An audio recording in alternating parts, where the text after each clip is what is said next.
بسم اللہ الرحمن الرحیم۔ السلام علیکم۔ رسول اکرم صلی اللہ علیہ وسلم نے فرمایا 7 چیزوں کو دفن کر دیا کرو۔ نمبر 1، جب بدن سے بال جدا کیے جائیں تو انہیں دفن کر دیا کرو۔ نمبر 2، جب بدن سے دانت جدا کیے جائیں تو انہیں دفن کر دیا کرو۔ نمبر 3، جب بدن سے خون جدا ہو جائے تو اسے دفن کر دیا کرو۔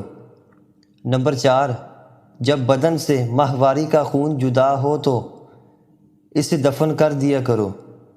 نمبر 5، جب بدن سے ناخن جدا کیے جائیں تو انہیں دفن کر دیا کرو۔